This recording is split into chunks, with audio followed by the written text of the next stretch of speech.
So now we're going to change gears a little bit. We're going to deal with the backhand shot, the number 2.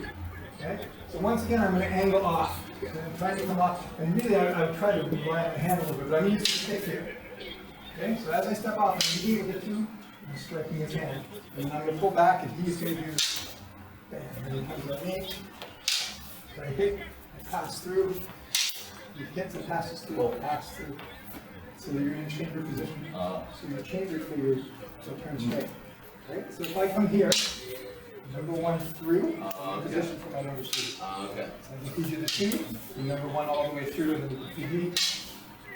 Okay, so target would be the hand, but for training, I'm going to get you to target his forearm, so that if you miss, or you hit a little bit harder, it's not going to end the glass form tonight. So I feed, tap you. Okay? You know, we're leaving the arm there. The question is, what if the arm's not there? If the arm's not there, that's fine. But for now, we're going with the idea that the arm is there.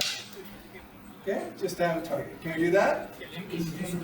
One more repetition. Sure. So when Brian's coming, I'm stepping my 45, I'm leading with the stick first, and then coming back down on his arm. I'll reset to feed him. I come down, hit my arm, and reset to feed me. Okay? So you do the footwork we were doing in the beginning. Right? That's what we were doing this kind of footwork. Same idea, we're just using the hands. Can we give that a try? Alright, rotate another partner. Let's give it a go. Angle 2. One of the questions being asked is that I'm giving up the checking hand. That he's done the strike, right? And I've checked his hand, but I'm giving it up to make the strike. The reason I'm giving that up is to make sure I don't do this. Okay, so if I clear that stick and keep my hand there. Also, if I clear the stick and keep my hand there when I'm doing the shot, I don't have any weapons, I don't have anything loaded to fire. Okay, so if I do this here, this is loaded to fire, I can still punch or something. I've got something loaded as opposed to keeping here. There are times we do this. There are times, like you come with number 1, there are times where I might have my hand augmented, it's really powerful. But then I have to have another plan of how I'm going to follow up. What I'm going to do to follow. But for now, we're just doing this to get our hands educated, move, so we don't end up hitting ourselves in the hand. Now the options for the number 2, like we have variables for number 1. So one of the options number 2 is to come under the arm as opposed to coming over the arm, right? So I can come with my checking hand here. Another option is that I actually check it with my hand first, then hit with the stick. Okay? Or another option is to check and hit the body and then stick. So if you want to play with some other variables, or you just want another minute or so just doing this part, that's okay. But if you want to try some other stuff, checking up, or leading with the hand first. I don't like this one, but leading with the hand first, hitting the body. It is that sometimes maybe my weapon's not ready, but I gotta have my hand first. My hand checks first and immediately follow up with the stick. One more shot.